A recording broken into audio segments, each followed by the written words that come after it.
Welcome everyone to Init Talks. Happy to see everybody here. Tonight we got Luca Munro with us. Welcome in.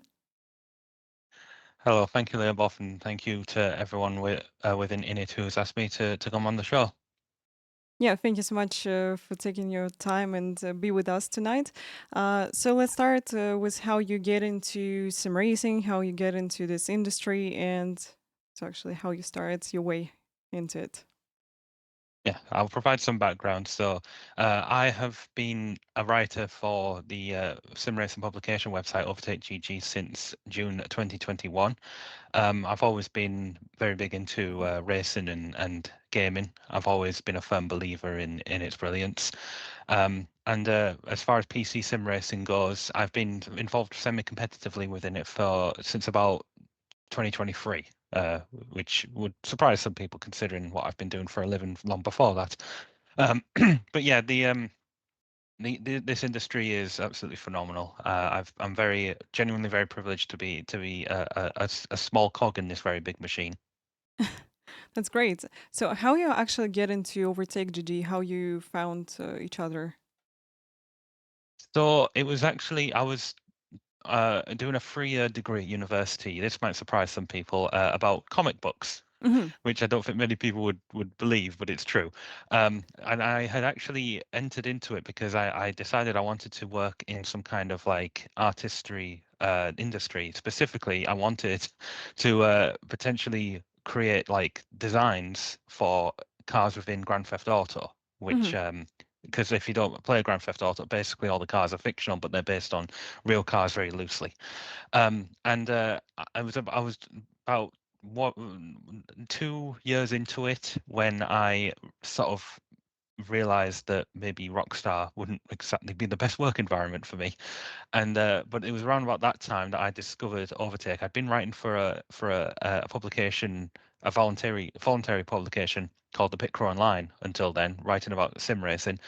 And I discovered Overtake when they put on an event called Clash of Races. And in fact, I believe you were involved in one of those, if I'm not wrong. I might be wrong.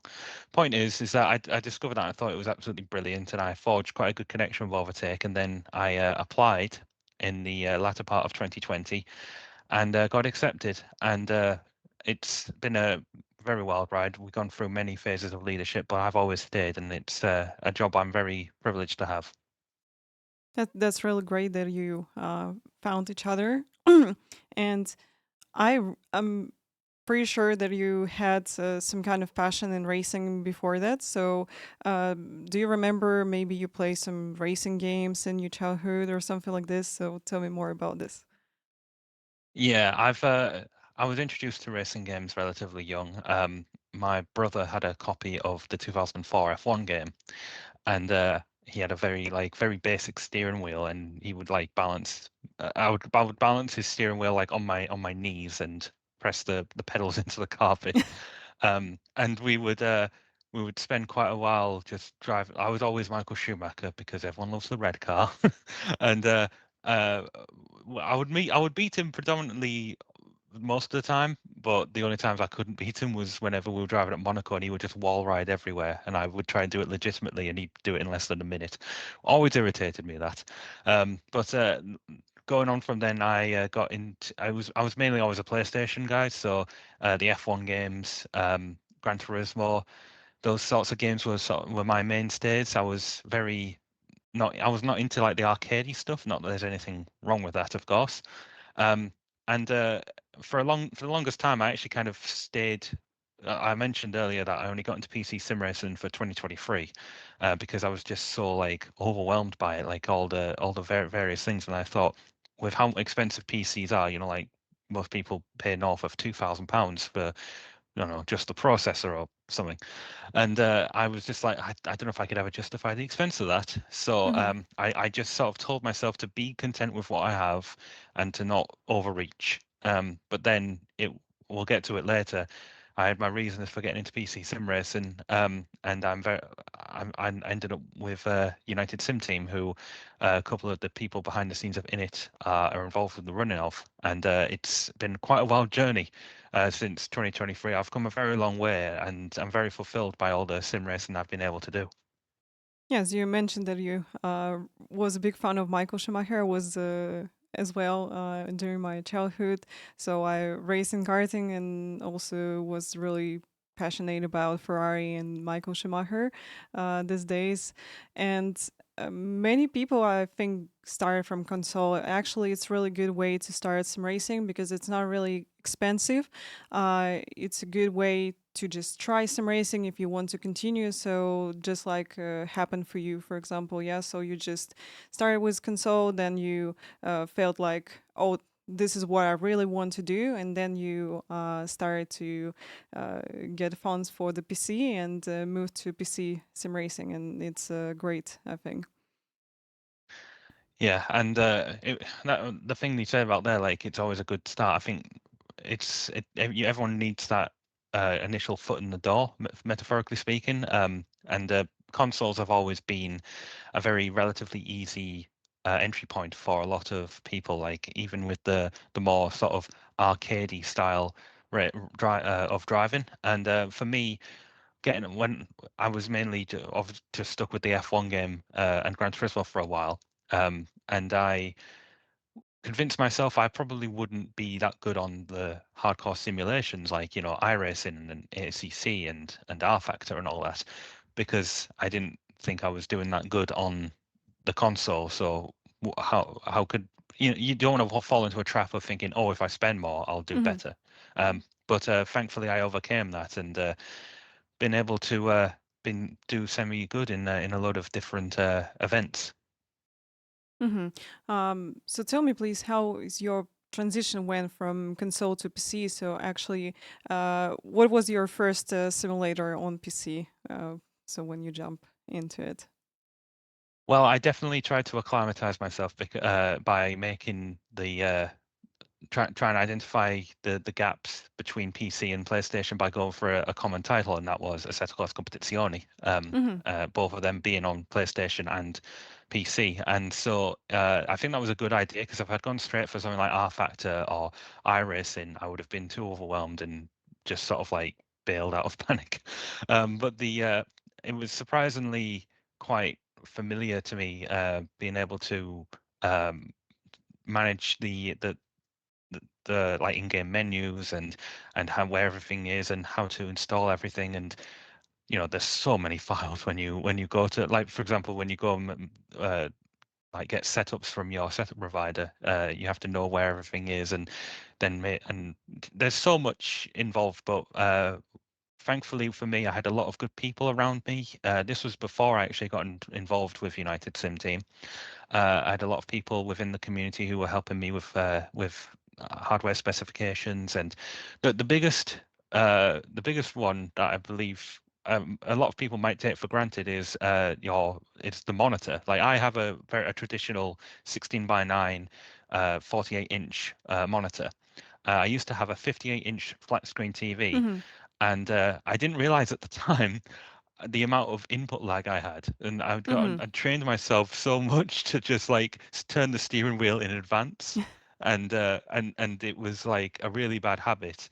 And then it was actually Johan Half, who is an Apex Racing Team driver, who insisted that I needed to get a proper fast input rate monitor. Hmm. And it wasn't until I actually had the monitor installed and I went to turn the wheel, and I accidentally hit a wall on turning, because I'd programmed myself to turn in too early. And so it was quite alarming. And eventually I got used to it. And I'm really glad that I gave into Johan's advice, because it was kind of necessary.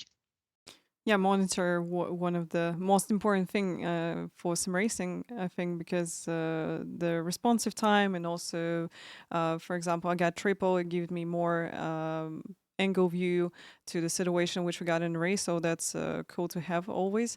So when people coming to my streams, I usually telling them that you have to like think about your pedals first and then upgrade like screen which you got, and then think about wheel and the rest stuff on your rig. Yeah, definitely. And it's absolutely necessary. Do not dismiss that advice. I learned the hard way. Yeah, that's definitely a thing. So you said that you've been in ACC. Did you do any leaks? Like when was the moment when you started to think like I would like to take sim racing more seriously and on higher level for yourself? So, a very good one there. It's actually quite intrinsically connected to United Sim Team. So basically, United Sim Team and previous guys were involved in a championship called the Esports Racing League, which was by VCO. And I was actually semi-involved in the conceptualizing of this championship, where I envisioned the ultimate sim racing championship that would test drivers in a variety of different cars, tracks, and sims. Because someone who is very good in an open wheel or on iRacing may not necessarily be that good in a GT car on ACC, or Hmm. or any other potential combination. And I would like to think that I came up with that idea, but it was actually the idea predominantly Florian Harsper, who heads up VCO, who came up with that incredible idea. And so I watched and I idolized all these incredible high level esports sim racers, and I just thought, well, I'm never going to be like that. You know, I'm just gonna be content with watching from my PlayStation. And but then it was in the lead up to, they had 3 seasons within 2022, and it was the last season when I decided, oh, I really want to be involved in this. I really want to just be in this championship just to say that I have been. And then I got in contact with Yvonne Hufla, who very kindly allowed me to take up a spot within the team. And I didn't end up doing ERL for pure logistical reasons because I didn't have my own dedicated PC at the time. And it was like, all right, if I'm going to do this, I need to do it for real. And that's when I started getting the hardware. Unfortunately, there hasn't been any other esports racing league action since, and I'm just praying that Florian will finally bring it back. But if he doesn't, there was another event that, well, I know that you've also been involved with, VCO Infinity, which was another event that I sort of came up with the idea of. Basically, both of these events, I've always thought of sim races as being not necessarily better, but have a different level of quality to real life races because they can jump from, you know, a single seater at Silverstone and then be at Spa in a GT car in less than a few clicks. And so I've always believed in the value of versatility. I consider myself a bit of a sim racing journeyman because I never want to just get too comfortable in one car or on one sim, and I want to Hmm. try and like branch out because the value for me is getting being a jack of all trades, if even if I'm not a master of any, basically. Hmm. You said about VCO Infinity event, yeah, what was taking part in this? I remember I was driving the Xfinity cars at road course. It was I huge. was terrible. Why terrible? It was great. I know that was the best experience for me because it was really hard actually to control the gas on this car. So I really tried to pay more attention than ever on like cars like GT3 or Porsche Cup, which I'm driving most of the time in a racing. And that was really interesting because you're like, okay, on the exit, we're going to be careful with throttle. It was great experience, definitely. And I also took a part in previous VCO events, which been pro sim. So we had like in real life drivers and sim racers alongside on the track. Um, Great events, and I'm looking forward for next VCO. Definitely, Florian doing an amazing job with this event, getting involved a lot of different people, a lot of famous racing drivers. So I raced on the same track with Rubens Barco. It was great. Yeah. So yeah, and Uh, yeah, you can go. Yeah, I just wanna say there when I said I was referring to myself in that particular car. That was my second race in the Mm-hmm. event. I did 5, and I got the Xfinity just for the Monza race. And Mm-hmm. oh man, I was like 3 seconds slower than the person directly ahead of me on the grid. I know we started quite close, and you passed me at one point, and I was just like, "No, don't be the person that takes all of 46. I'm gonna let it go." You know, because if I wouldn't have forgiven myself if I'd have messed you up. Oh, good. Yeah, that was really fun, especially at Monza. Monza, that's the track where everybody crashing in T1. So with Xfinity, it was a fun track to drive with, definitely. You mentioned versatility is a key in sim racing. So, can you explain why that's so important to you? Because usually I'm trying to stick with one car. Like that was for me when I did the first season in GT Freeze, and try to stick with the one car for the whole season and try to not jump to like formulas or to other cars because from my side I think it's really important to when you're starting just stick with the one car because this is how you're building the good base so without jumping around things.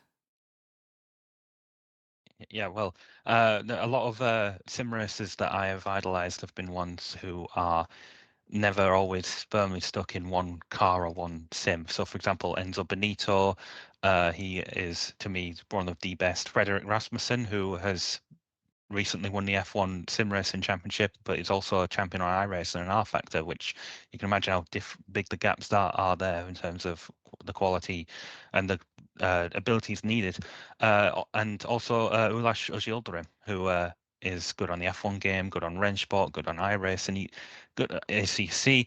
I've always been of the opinion that it's perfectly legitimate to be only that good in, maybe a single seat on iRacing, for example. But for me, I like the idea of having the challenge to jump around on different cars and make sure that I don't get too comfortable in one, so that I'm always kind of I'm not relaxed, which I guess is kind of a thing with me where I'm quite hectically jumping. Like most weekends now, I'm always doing like as many solo endurance races as possible. Just the week before last, I did 3 solo enduro races across the weekend, and I actually got some decent results. I got a fourth, a fifth, and 14th in a all GT3 race, the last one.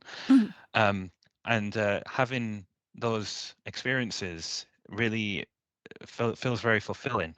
I could just get myself comfortable in the one car, and I guess when it comes to iRacing and enduros, I'm kind of good in sports cars, but I find that I'm quite. I guess ever since the road license split on iRacing, I haven't done that many Formula Car races because I'm petrified of losing safety rating. Because yeah, the second you touch someone, your car's bent suspension and you're out.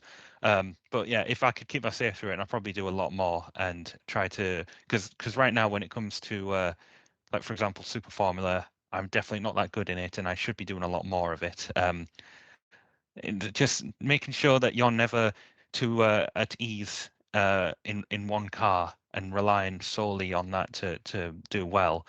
I think with how varied the experiences are within sim racing, even just across the same titles, like a Porsche Cup on ACC behaves a lot differently to a Porsche Cup on iRacing.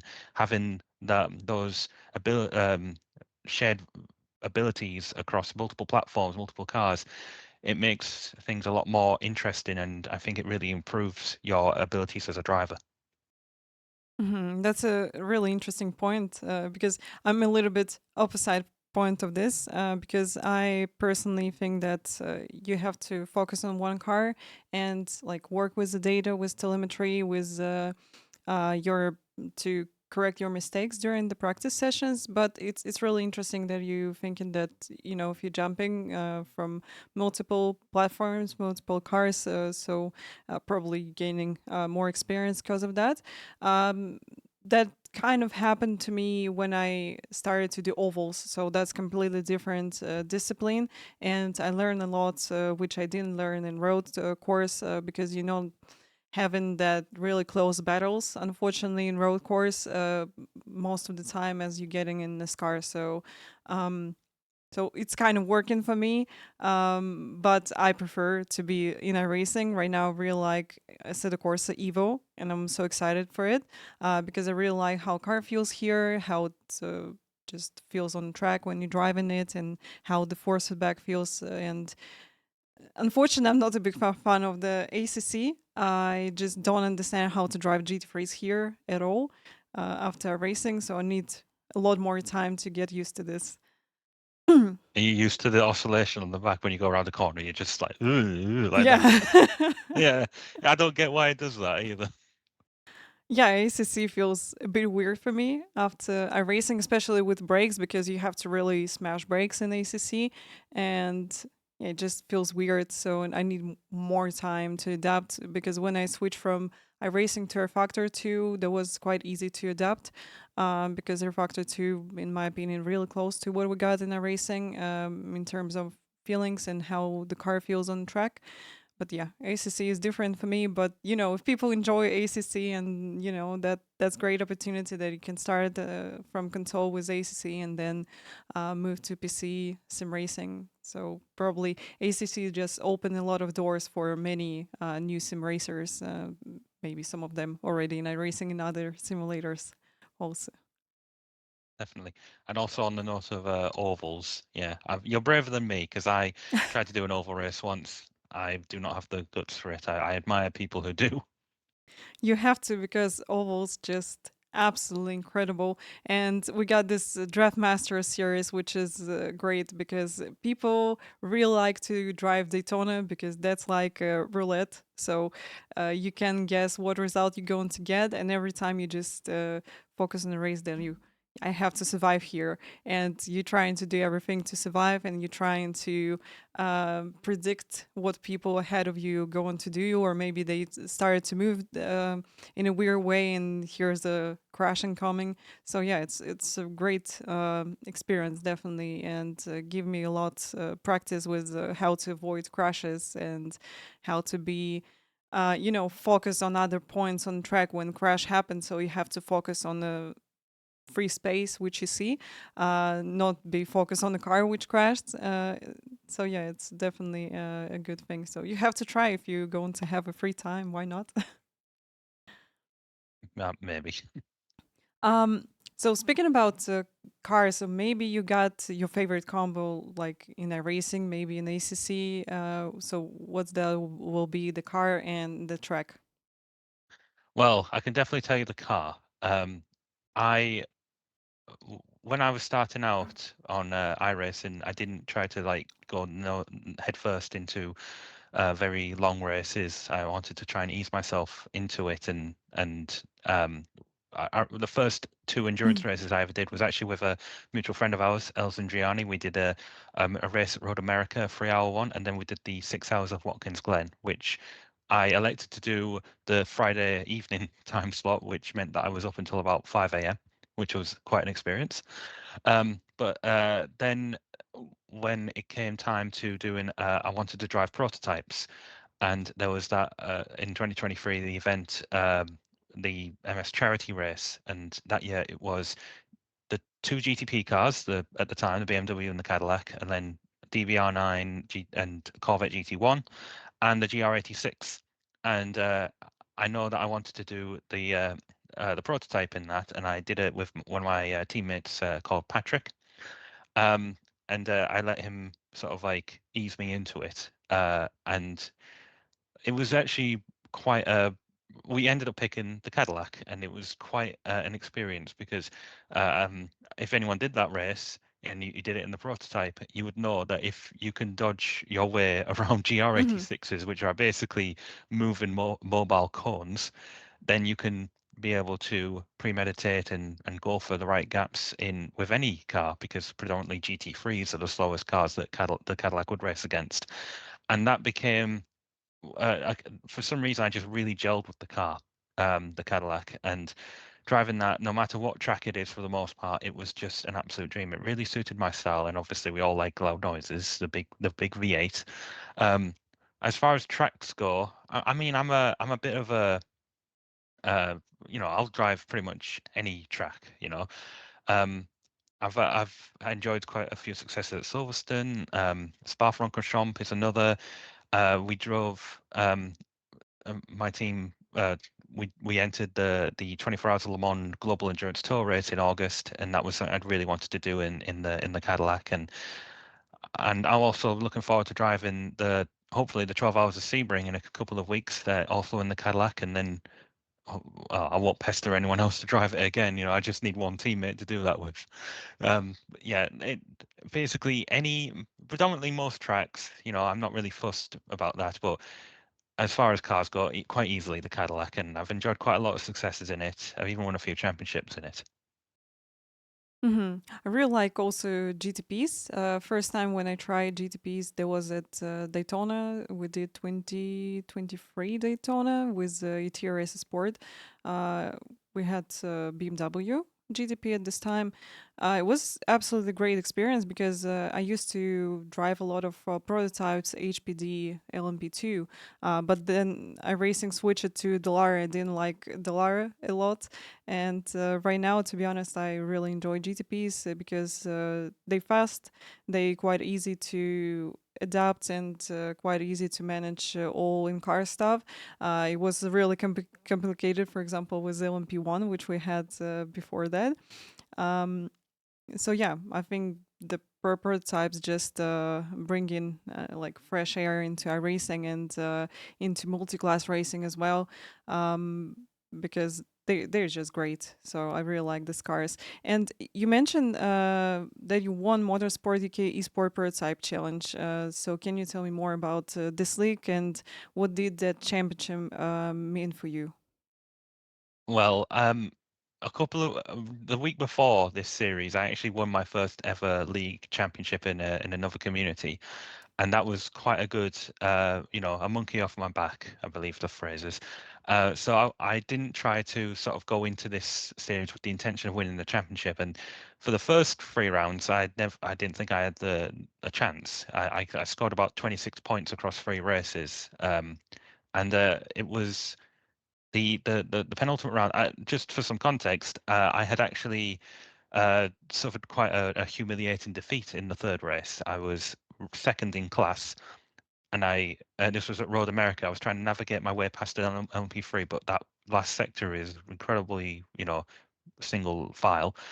And by the time I was able to get past, not only did one of my teammates come past me, but another guy, and I ended up off the podium. And I was for a week, I was seething with myself. Hmm. And yeah, it wasn't the best moment. But then, by some miracle, I managed to get myself into the lead in class of the penultimate round, which was at Suzuka. I'd actually been involved in a bit of an incident with who would end up being my main championship rival. Thankfully, I was cleared of any wrongdoing.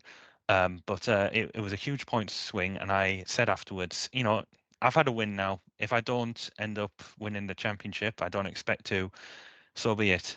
Thinking I had no chance, but then I saw the points afterwards, and I was like only 3 or 4 behind, and I thought, oh, if I win the race, I could win the championship. And so for the best part of a week, I was sort of very nervous and anxious. But went into the final race, didn't qualify well. I never typically do. And I just thought, okay, pressure off. I'm not going to win this. Let's go for it. And first lap, bit of a pile up, managed to dodge my way around that just. Got myself fourth in class. My main rival was leading. Managed to muscle my way into third, settled there for a while. Then the rain arrived. Second place spins off, and I'm easing in very closely on my main rival. But then we pit in. I don't fuel as much because I intend to only go like fill up just as much on the second stop rather than a short one on the last. Get out ahead, and then my main rival just starts spinning constantly, and I'm just sort of like looking, keep one eye on the relative, and it's like, oh, he's moving in, oh, he's gone, oh, he's opening, oh, he's gone again. And from that last stop, I made the mistake of switching to new tires when it was still raining. I could have kept my current pair, and I wouldn't have lost so much time. I lost quite a lot of time, and he was only like a few seconds behind me. He spun a few more times, um, which kept giving me like temporary moments to breathe. But then that last lap, oh my gosh, that was an experience. I got stuck behind an LMP3, a friend of mine, and my main rival is like more than a second a lap faster, and he's within range.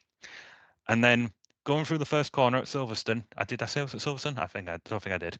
First corner at Silverstone, and then navigate my way through there, got on the brakes. I look down again, and the gap is increasing. I was like, he spun again, and it's the last lap. And then I just was like, keep it steady.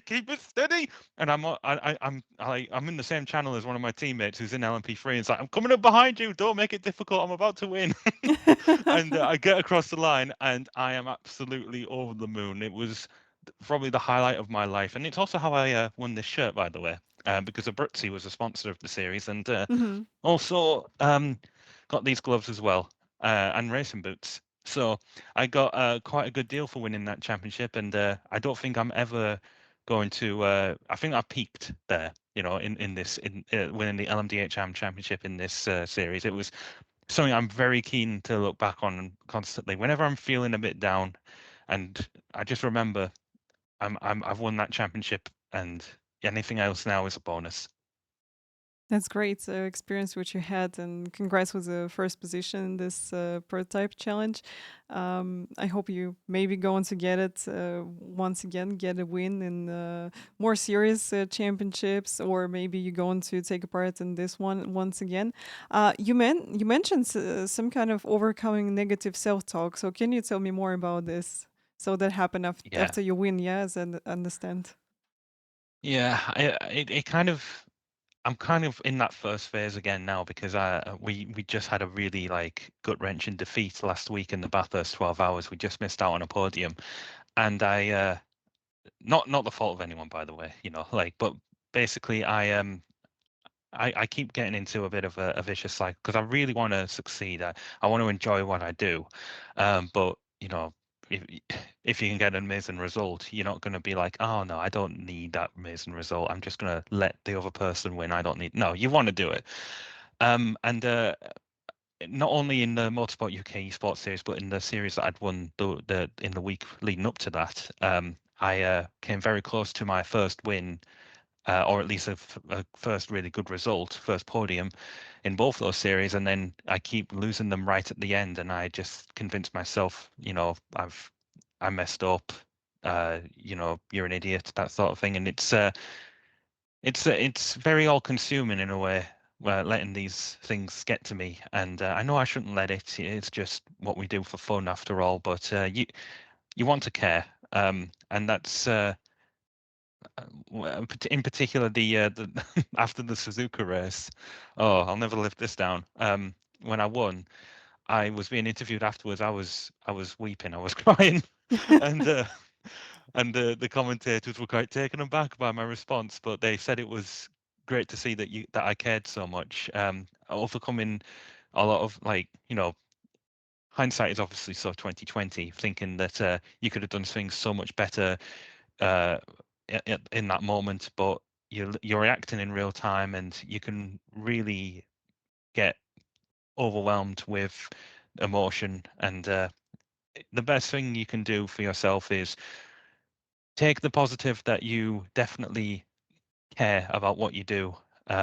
Just and try and keep going. Try and learn from it. Like, again, the Bathurst 12 hours last week, we were in third place, and then this team who were like 3 seconds a lap quicker than us ended up passing us right at the end. And yeah, it was gutting. And I want to think that we'll look back on that in the future after having like a race win, perhaps in another special event, and then we're like, oh well, that was just the temporary low before the great high. But right now we're still in that phase where we're still having to wait potentially for that, and if it's ever going to happen. So it's a it's the reality of what we do. We really care. We want to get the best results possible, and sometimes it can just result in negative feelings. Sometimes self-doubt, and you can overcome it. I know I have multiple times, and I know I will again.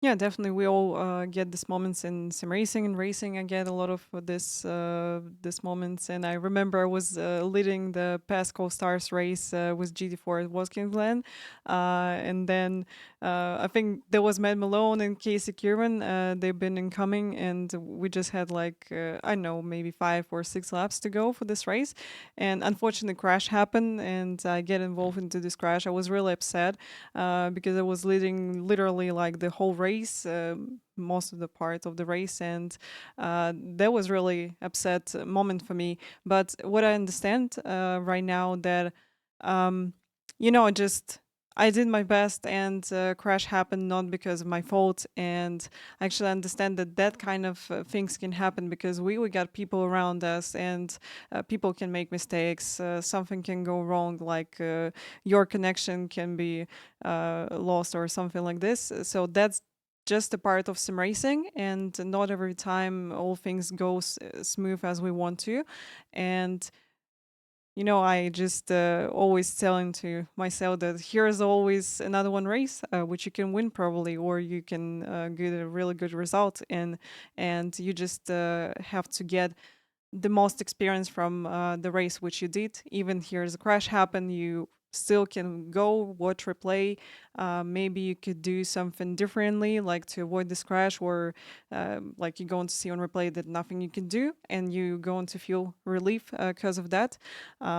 So yeah, my advice to everybody will be just calm down, watch replay, and just get all information which you can get from this incident, which happened, to take this experience with you to the future. And so yeah, I wanted to ask you. So what's your advice will be for sim racers who struggle with some anger, some bad emotions after races or like during races? So what do you think from your side?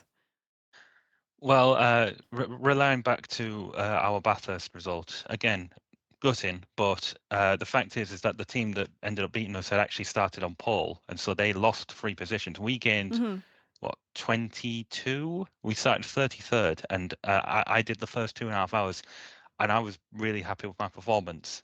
We were like 10th, and throughout the race, I was just like, "Hey, look, if we could just get a solid top 10 result, I'll be happy." And then we got so close to the podium, and it was just like, "Oh, I don't know. Should we be happy with that? We should." But yeah, I know that it's probably not great coming from me, because I know that I still suffer sometimes with a lot of the negativity, letting things get to me. But all I can say is that the pain is temporary, but the fulfillment, the glory is permanent. You know, we will always have an amazing result that you can look back on, no matter how close you were to an even better result. You'll still have performances out there in races that you will be very fulfilled by, and you'll know that you tried your best. And whether or not you get the result or not, that's all you can do. Yes. So you started Butters, yeah, not from the first like top five position, and I think it's really important to then when you see you getting the podium, I completely understand you that you're like, I want to get it, and after this you just kind of reset your expectations of the race, and you got the next goal for yourself. I mean, when you're not reaching it, so probably you can feel upset, but you need to get through these emotions, and I think it will be great to look back at the race and see like, oh, we started like from P30, yeah, we gain a lot of positions, we get top five, and that's definitely great result, and we can work on our pace for the next race. So I think uh, it should be like this. At least from my side, it's always helping me, because I got the same stuff as you. You know, when you getting the podium, you like, yes, I'm going to get it, and then you lose it in the last moment, and you're like, oh no, that happened again. Yeah, you know. Yeah, and I do just want to point out, like my teammates, their names are Patrick and Julien, and they were absolutely phenomenal. Hmm. I've got to put my hand. I was definitely the weakest link in that race. I'd started quite early. I woke up after not much sleep. We did the Saturday morning time slot, and when it came round to do our second round of stints, I was completely out of it, and so I just had to try and survive, and then let Julien and Patrick do it. If I had ran to my scheduled stint time, we probably wouldn't have even been in the conversation for the podium. So yeah, I just again, you want to have these positive experiences with your teammates, and in this race, none of us made mistakes. You know, like we're so, like, as a team, we're so focused on just making no mistakes, and if we do, we just have to rebound from there. You know, like. But in that instance, we got so close, and we may never get as close again. But the fact is, we're doing it as a team. This is meant to be a hobby. It's an enjoyable experience for us, and I believe in the importance of surrounding yourself with like-minded, good people who will accept you for who you are. And that's also why I'm so proud to be a staunch supporter of the Screen to Speed initiative, because it allows people from backgrounds that perhaps wouldn't be incentivized into such an environment, and given them the opportunity to learn at their pace without any, pushback or discrimination of any kind. Yeah, sim racing overall, I found out through the 4 or 5 years of streaming and being in a racing and being a part of the community. Um, it's really friendly, and people just welcome you. I've got some parts of the great Olympus sport team, and we actually started this team from like 3 people. Now we got just a lot of people. So some of the drivers I don't know and never race with them, and it's really cool to see that sim racing growing, and definitely endurance racing is a part which make sim racing great, because this teamwork which you're getting and you communicate with people, it's absolutely priceless. No matter what results you're getting, you just having fun with the team, you improving for the week, you practice together, you can compare your data, you can definitely find some moments on track which you can correct because someone in your team doing this sector faster than you, and that's definitely a good opportunity for you to grow, especially if you got people in the team who faster than you. And I really miss this when I was doing the in real life races. So I was doing karting, and I was doing formulas, open wheelers, and I'm being alone on my own on track.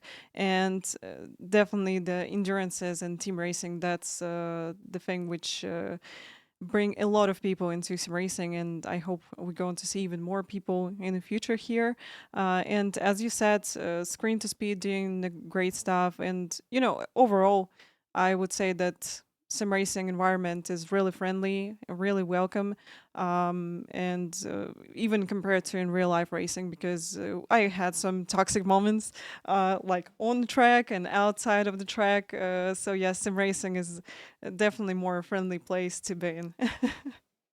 Yeah, and on the note where you just say there, like I've not been involved in real life racing at all, but I've been studying it a lot because I've been wanting to write a series of books about like a kid who goes on to become an F1 world champion. And one of his best friends in my story is a woman, is a girl, and you see a lot.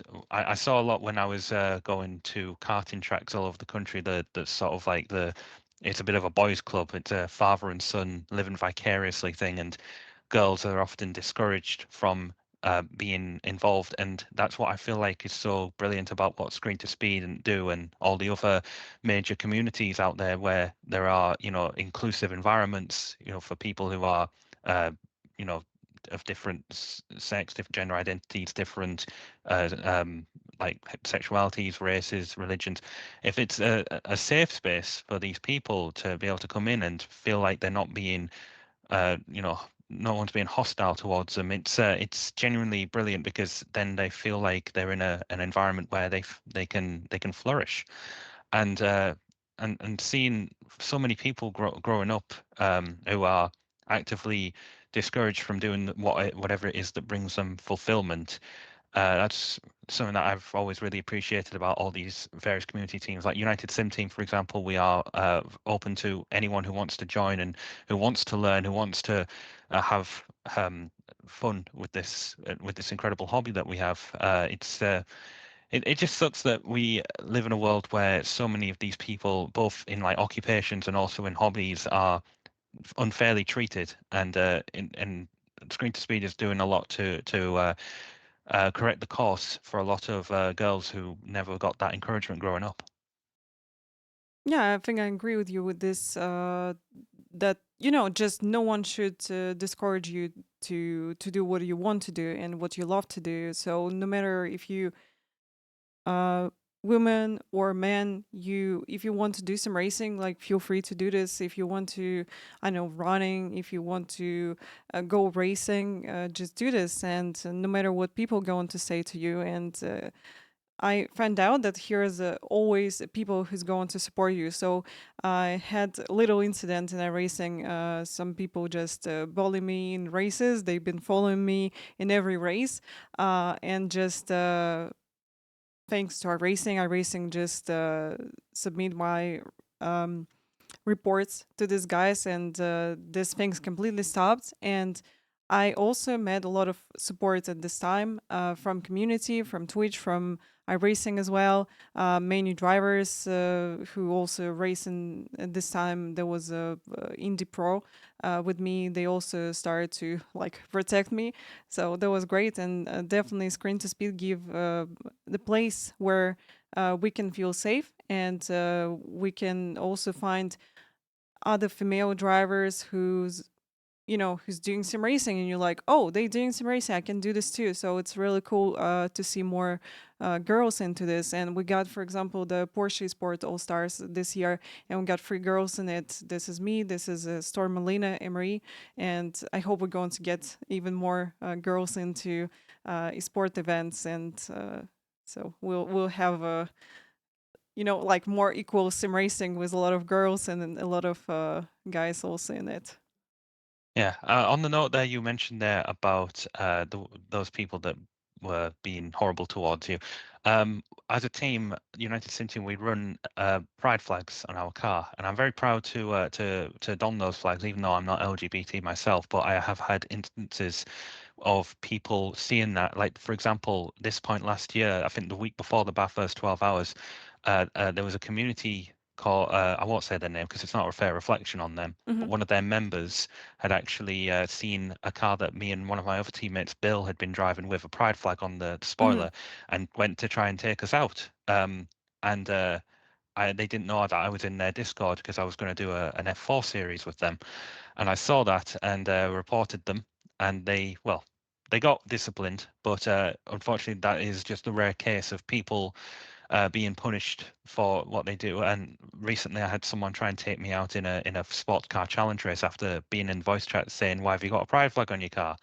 It's disgusting that people who feel comfortable treating others in such a way. And we have a long way to go, but starting off by having inclusive community teams like ours and organisers for events like Screen to Speed go a long way into helping correct a lot of these issues. Oh yeah, I think just when you meet one negative person, you got like I don't know 10 good races, and you meet this one person and just completely ruin your mood.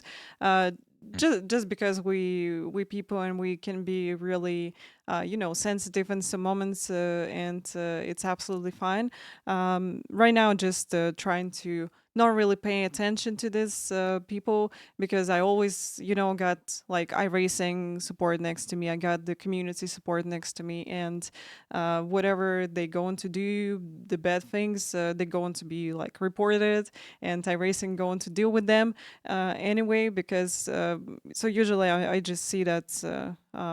I'm going to speak about iRacing because I'm most of the time in this simulator, and I see that I'm like not meeting these people anymore. So maybe they got some kind of break from a racing or something.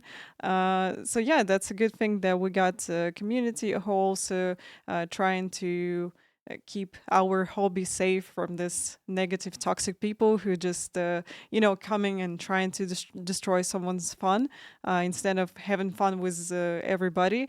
So yeah, just don't understand these people really, because like you got hobby, you can have fun with it, you can have fun with people around you. Why care about like if that's a girl run next to you or a car with a pride flag? So yeah, I just don't understand these people, but they are part of this world, unfortunately or fortunately, and we got everything in our hands to make more safe environment for ourselves.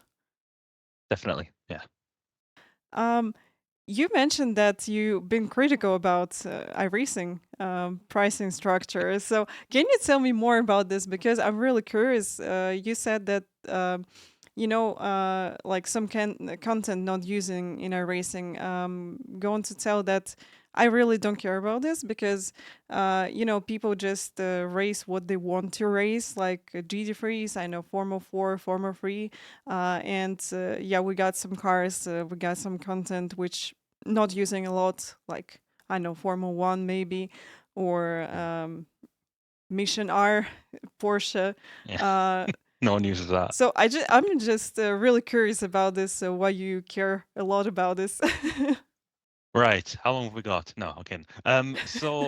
Specifically for me, it's more about the tracks. So, for example, I picked up Thruxton and Cadwell Park and Knock Hill, Hmm. for example.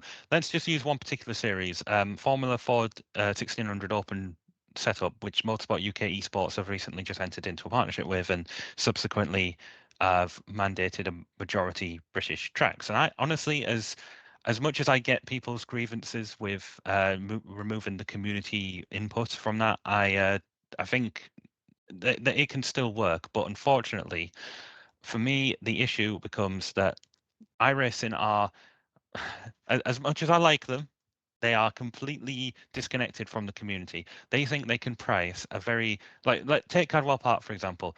Not it would not be compatible with GT3 cars. You know, it wouldn't, and subsequently not prototypes either, and wouldn't be compatible with even maybe GT4s is like the fastest car that can really race there. And it's going for $14.95 as is the traditional iRacing track cost. But then you've got tracks like Alton Park and Snetterton, which are higher in profile because I think more sim racers know them because they're in ACC, in the British GT Championship, and they are base content in iRacing. I'm not as much as I would love to say everything in iRacing should be base content. We're not in an ideal world. However, they need to realize that not every track is worth 14.95. Like, there's a reason why I saw a meme recently from Apex Racing Team. iRacers, when they're told to race something other than Spa, Monza, Daytona, Road Atlanta, Road America, why should I? Why should I? Because as a result, no one is really parting with the cash to race a lot of these more obscure, lower level tracks that aren't compatible with a lot of higher powered cars.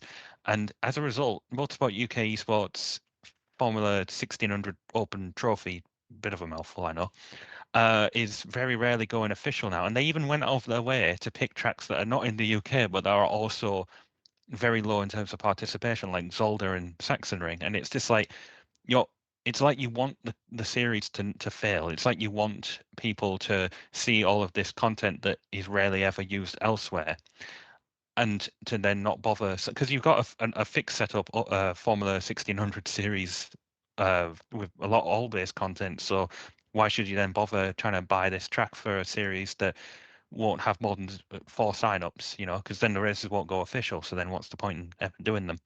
um in my opinion, iRacing need to take their heads out of their, I won't say where, and then realize that not every piece of content should be priced the same. You know, if you, I mean, look, Earbuff, if you had the idea to go either Spa or Cadwell Park for $14.95 and you had neither, what would you go for?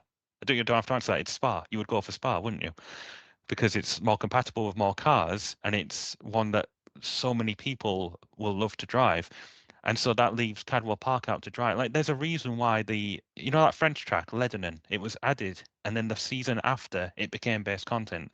So anyone who bought it then to feeling a bit rightfully annoyed that the track is they're not getting their money back for it.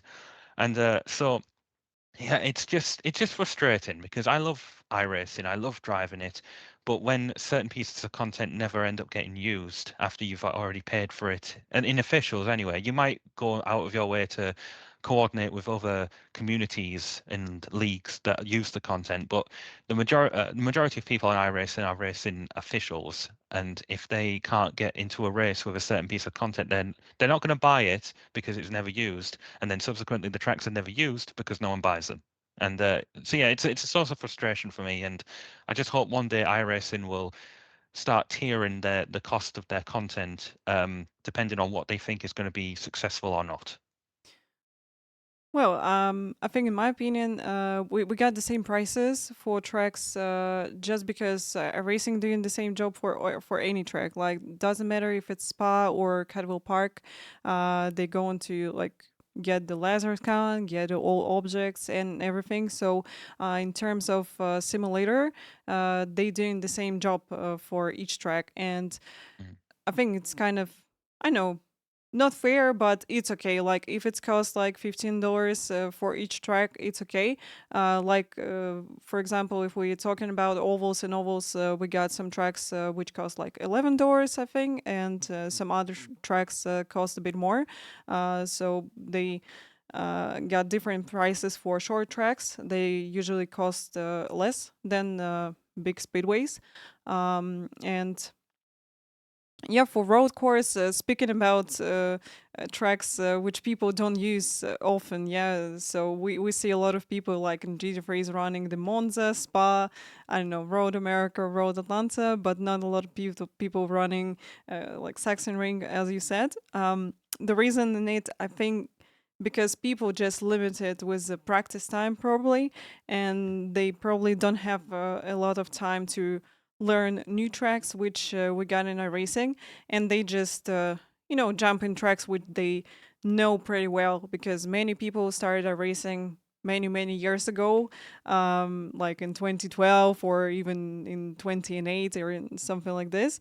So they just kind of don't want to spend time to learn new tracks. We're learning new tracks as a content creators because we want to show new tracks to community. So maybe they're going to run them in some events, in leagues, whatever. But yeah, the reason why people not using content in officials, especially new content and some complicated tracks, like Saxon Ring.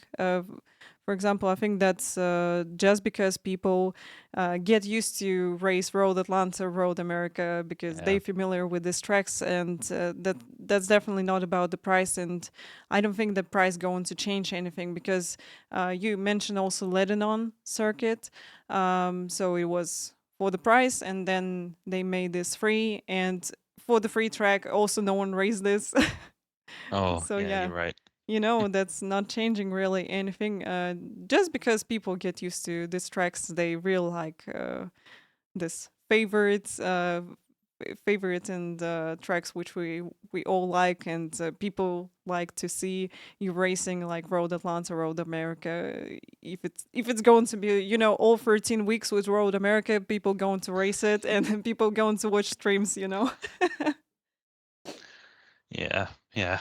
I don't know. I just wish that a lot of people would get, maybe if they did like package deals, like a few other Sims do, where they create packs of like maybe like a British track pack, for Hmm. example, for iRacing. You could have like Brands, Donington, uh, and then maybe like these obscure ones like Fruxton and Cadwell. Just to like have it on there so that people would give it more of a chance. Because otherwise you just see a load of dead series, and maybe the community is just spread way too thin across different tracks and different disciplines. And I don't know. I just want to be able to know that I don't won't have to go out of my way to find people to then do race these tracks with, because there are some amazing tracks out there that just aren't getting the love. Like Barber is another one. I'm going to be picking that up ahead of next season for the IndyCar race, but I just feel like for the regularly scheduled series, Barber won't get a lot of signups. Maybe I don't know. I've checked what signups they get in other series, and Saxon Ring as well. I've specifically asked the guy who's heading up the Sports Car Challenge series, like the forum leader. I don't know, community manager. There we go. To make sure that Saxon Ring gets included on the season 3 schedule, or at least have the option there, because I do want to get it. I do like the track, but yeah, Hmm. it's just about if I'm going to get my money's worth, and at the moment I definitely won't be. I have to be careful with and meticulous with what content you pick up for iRacing, because with how expensive it is, and I limit myself to 6 pieces of content every season, so that roughly comes up to about £300 before a subscription. So yeah, it can get exhausting, but I want to make sure that whatever I buy, I'm going to be able to use. Yeah, I understand you that for some people, racing definitely can be expensive, because you have to pay for a subscription, you have to pay also for tracks and cars which you want to drive. What I suggest to people, that if they want to try, here's always a good discount if you start in the new account in iRacing. You can stick with free content. We got them too. with all free tracks, and we got MX5, Formula 1600. So when I started our racing, we had only MX5 for rookie license. Right now, we got a lot of more options for that, and that's a really good thing which iRacing doing, in my opinion, because it just opening different categories for people. So you don't have to race MX5 if you want to jump into formulas, and you just can race Formula V or Formula 1600 and then jump forward into the formal license, which is great. And if you're getting like 5 items, you get 20% discount usually. And if you own 40 items on your account, you're getting forever 20% discount. So I got this on my account because I bought a lot of stuff in racing. So it's really cool because it just really nice to see discounts, and you can buy one car with a 20% discount as you used to put the kind of bundle with the 5 items to get this. It's really good. So I hope they're going to improve this, and more people will come to iRacing and race in this great simulator and have fun in officials. So I'm with you in this. Definitely, it should be, more open for everybody. And I think iRacing recently, like last 2 or 3 years, they did good job with rookie series and involve some all free content into this because it's great. You can just jump, try it. If you don't like it, you just don't have to buy tracks, don't have to buy cars because you got opportunity to try it. Yep. And another car that I'd like on the note of cars, Renault Clio. Don't ever see that going official for the most part, and I got it for, you remember the in 2024 season 1 or 2023 season 4, they did the weekly challenge, which, going back to what I was saying earlier about versatility, different car and different track for every week, and I got it for that, and then I rarely ever use it now, and I just, yeah, it. I understand iRacing's model of trying to like maximize profits, but maybe if they lowered the price of certain content that isn't getting as much love, they might be able to guarantee a bit more people get it, and hopefully then it will be more worth it. Yeah, we'll see what will be in the future. Definitely, we can't do anything with their pricing because we're not working in a racing. So hopefully, we just being as sim racers and part of community, going to hope that our racing going to grow and going to hear community also, and maybe get involved more free content also. Maybe I think will be a great idea to make iRacing free for weekends, like some Mm. games in Steam usually doing this like free weekends. It's really cool to try for some people without paying even for 3 months subscription. So yeah, we'll see how future will be for some racing. Um, let's talk about your future. So what's your plans for sim racing for this year and for upcoming years? Well, I'm definitely at a point now that I'm very satisfied with all that I do. I have a lot of I've seen the announcement for a lot of the annual series that's going to be, like, for example, tomorrow I'm going to be doing the IndyCar iRacing series round at Sebring, which I didn't do last year. I did do like the Road America, Laguna Seca, Long Beach races, but I didn't do Sebring because I didn't have a good idea as to what all that was. Um, and then there's also like the Creventic series. We did the Spa race at the end of last year, in which we got I think we finished 8th, which I'm really happy about. Want to try and do a lot more of those. And I do a lot of the, well, GT endurance, IMSA endurance, IMSA sports car endurance challenge races on the weekends, obviously all the special events.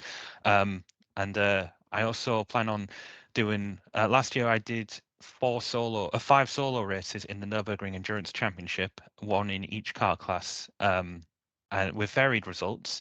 And I'm looking forward, especially this year now that the BMW M2 has been added, because that car I think is absolutely brilliant. And I know you were in a race with me recently in the M2 at Laguna Seca, held by Els again, and it was very enjoyable, even if it was quite tricky to drive. So when we can put an open setup on that, then it's going to be. I'm really looking forward to seeing how that goes. And as far as everything, I wouldn't mind trying to branch out a bit more to other sims. I, uh, I'm getting very comfortable on iRacing, and I know I shouldn't be, through my own philosophy, doing that.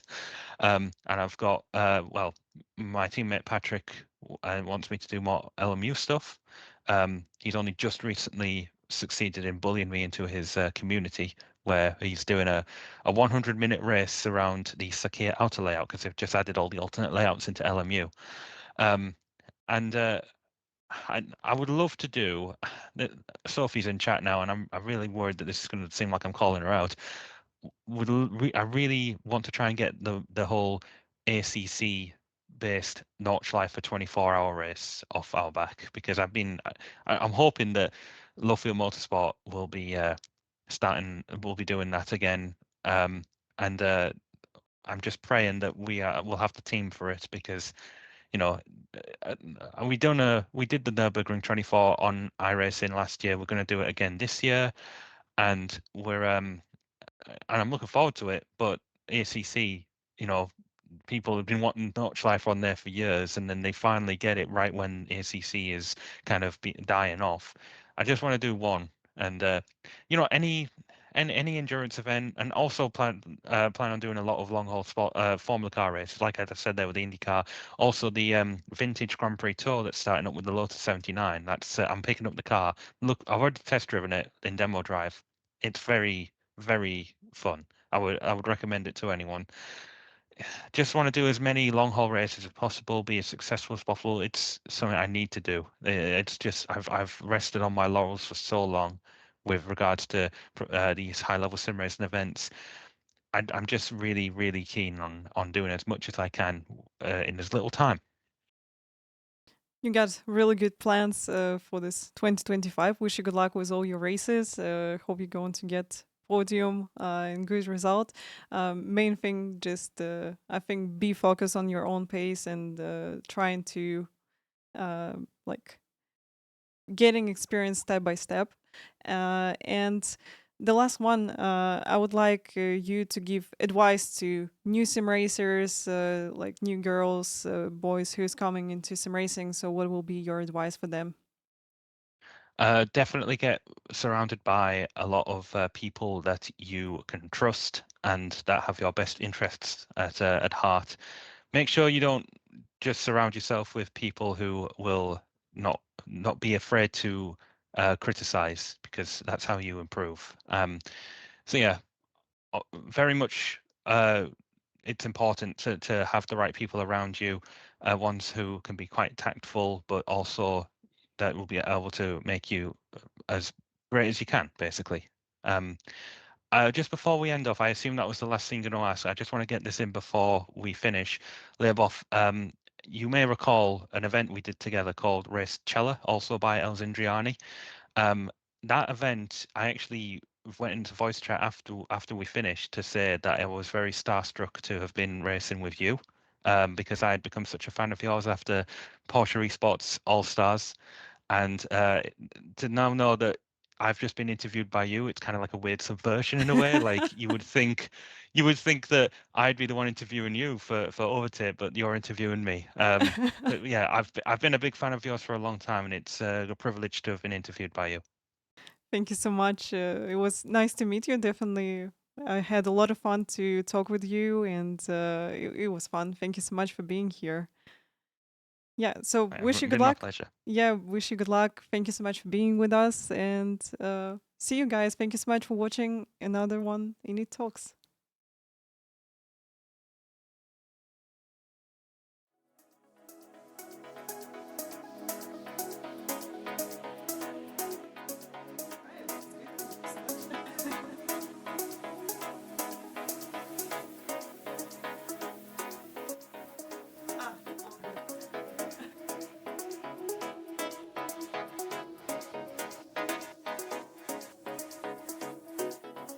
Ah, yes. You can go. Yeah, yeah, you can